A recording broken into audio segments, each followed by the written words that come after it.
இன்னைக்கு Feb 27 famous poet Henry வாட்ஸ்வொர்த் லாங்ஃபெல்லோ அவர்களோட birthday. அமெரிக்காவில் 1807 பிறக்கிறாரு. இவருக்கு புக்ஸ் படிக்கிறதுல இருக்க ஆர்வத்தை பார்த்துட்டு இவங்க அம்மா பல நல்ல புக்ஸை வாங்கி கொடுக்குறாங்க. 13 வயசுல தன்னோட முதல் கவிதையை வெளியிடுறாரு. காலேஜ் ஜாயின் பண்ணி டிகிரி முடிக்கிறதுக்குள்ள 40 கவிதைகள் வெளியிடுறாரு. பிரெஞ்சு, ஜெர்மன், ஸ்பானிஷ்னு நிறைய லாங்குவேஜஸும் கத்துக்கிறாரு. இவர் படிச்ச காலேஜ்லயே ஒர்க் பண்றாரு. இந்த காலகட்டத்தில் நிறைய பாட புத்தகங்கள் எழுதி வெளியிடுறாரு. பில்கிரிமேஜ் பியாண்ட் தி சீங்கிற பயண நூல் எழுதுறாரு. 1836 ஹார்வர்ட் யூனிவர்சிட்டி ப்ரொஃபஸராக ஒர்க் பண்றாரு. இவரோட கவிதைகள் தொகுப்புகளா வெளியிடுறாரு. இது மாபெரும் வெற்றி அடையுது. 1853 இருந்து முழு நேர எழுத்தாளராக ஆகுறாரு.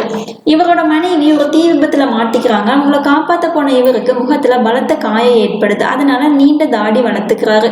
புகழ்பெற்ற பிற மொழி படைப்புகளை இங்கிலீஷ்க்கு டிரான்ஸ்லேட் பண்றாரு அண்ட் மொழிபெயர்ப்பாளர்களையும் ஊக்குவிக்கிறாரு. ஹார்வர்ட் யூனிவர்சிட்டி இவருக்கு கௌரவ டாக்டர் பட்டம் வழங்கியிருக்கு. அண்ட் தென் 2007 அமெரிக்கன் கவர்மெண்ட் இவருக்கு போஸ்டல் ஸ்டாம்ப் ரிலீஸ் பண்ணியிருக்கு. இன்னைக்கு இவரோட பர்த்டே. தென் இன்னைக்கு பர்த்டே செலிப்ரேட் பண்ற எல்லாருக்கும் ஹாப்பி பர்த்டே.